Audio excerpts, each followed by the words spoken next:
pelayanan publiknya memang sudah dari pusat sampai daerah sudah ini, atau stigma dan diskriminasi sebenarnya masih ada, Bu? Gimana, Bu?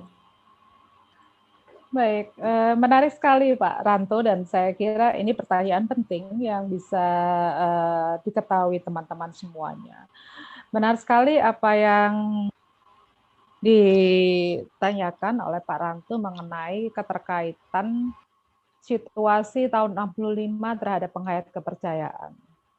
Memang stigma yang muncul adalah karena penghayat kepercayaan diidentifikasi sebagai warga bangsa yang tidak diakomodir keyakinannya, atau dianggap tidak beragama, atau dianggap ateis.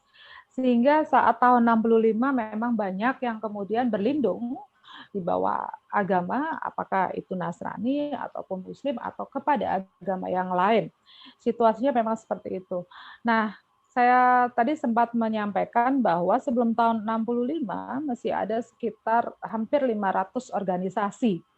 Kemudian terjadi penyusutan karena stigma, kemudian karena diskriminasi regulasi, kemudian juga karena traumatis dari politik itu sendiri, sehingga pewarisan nilai-nilai ajaran itu sangat-sangat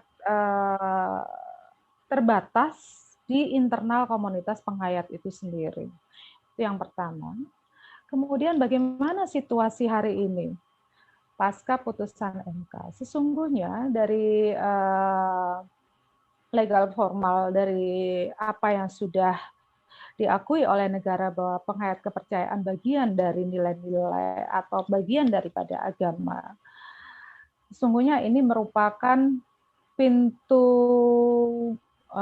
baik bagi kami dan merupakan kesempatan serta hak dari penyetaraan keberadaan seluruh warga bangsa sesuai dengan keyakinannya masing-masing yang ada di Indonesia. Namun Pak Ranto, dari situasi trauma politik ini memang yang namanya trauma itu tidak serta-merta dan bisa berubah drastis begitu saja. Kita butuh waktu yang sangat panjang untuk mengembalikan psikologi penghayat kepercayaan akibat diskriminasi yang begitu panjang sejak Indonesia merdeka hingga hari ini. Sehingga dari 12 juta data yang dihimpun oleh Direktorat Penghayat Kepercayaan di tahun mungkin sekitar tahun 2010,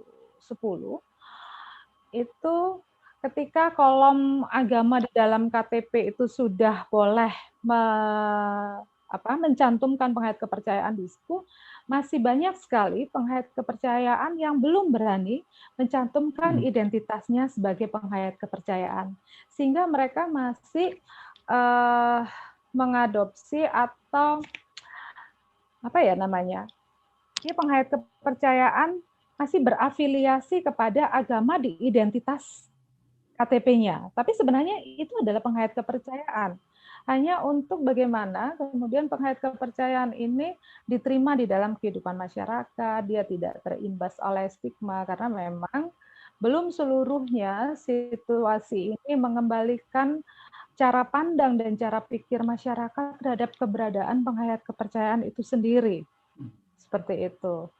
Sehingga bagi saya sebagai Ketua Puan Hayati Pusat, saya juga selalu memberikan semangat, motivasi untuk kawan-kawan perempuan tidak lagi berada di pinggiran, tetapi berani tampil ke permukaan dengan identitasnya sebagai penghayat kepercayaan.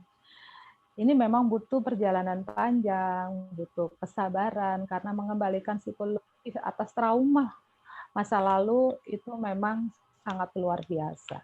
Seperti itu Pak Ranto. Ya, baik.